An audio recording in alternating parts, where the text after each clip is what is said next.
Welcome to my channel. This is Darren's Villaging and More presents part 4 of 4, assembling the platform for my Werewolf in the Cemetery build. If you like this video, like and subscribe for more.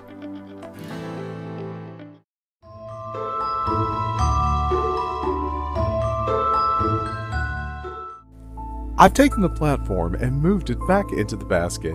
The werewolf figure has been put in its place and an accessory tree is on the platform, so now it's time to place the tombstones. The accessory tree is going to be its own separate video outside of this series, so please stay tuned for that in the future. But right now, let's go ahead and pull up the original layout, and as I place the tombstones, we can compare how everything from step 1 looks now in step 4. As I'm placing the tombstones, I realized I did want to use a little bit of hot glue, so I am using Michael's low temp hot glue today with just a small bead on the bottom of each tombstone that I'm then fitting into the holes that we had already carved out and just making sure everything is nice and secure with some positive pressure applied.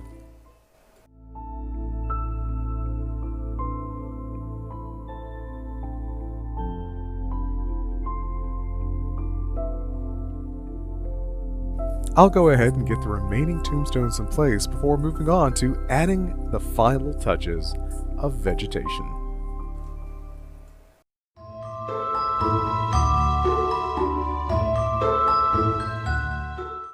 With the tombstones in place, I'll start adding the final touches of vegetation to the platform to act as a framing device to draw the eye towards the werewolf figure. I'm using a variety of spare parts today for this. I have some fall picks from Michael's and a variety of moss and miniature flowers that I have purchased on Amazon from a company called Wormtree. The more and more I use the products from Wormtree, the more I like them. The fluffy picks that are acting as trees or shrubs are being held in place with nothing more than friction. I cut the ends off of the picks and left about a 1/4 inch, and using a small flathead screwdriver, I'm simply pressing that 1/4 inch of the pick stem directly into the foam. If you do this method, the moment you hear a pop from the foam, the pick is secure. You pull the screwdriver out and resistance will hold it upright and in place indefinitely. In my opinion, when making any platform, regardless of size, vegetation is a crucial aspect that really brings a lot of life and character to any platform or project that you're working on. Don't overlook this step. There are lots of things out there that can be used. There's a variety of different artificial plants available for dollhouses online.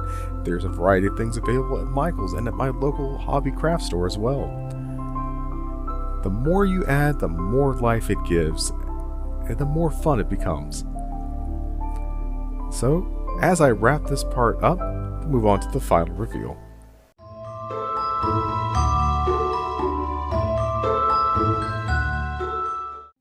And here we have it, the completed Werewolf in the Cemetery build. I couldn't be happier with how this turned out.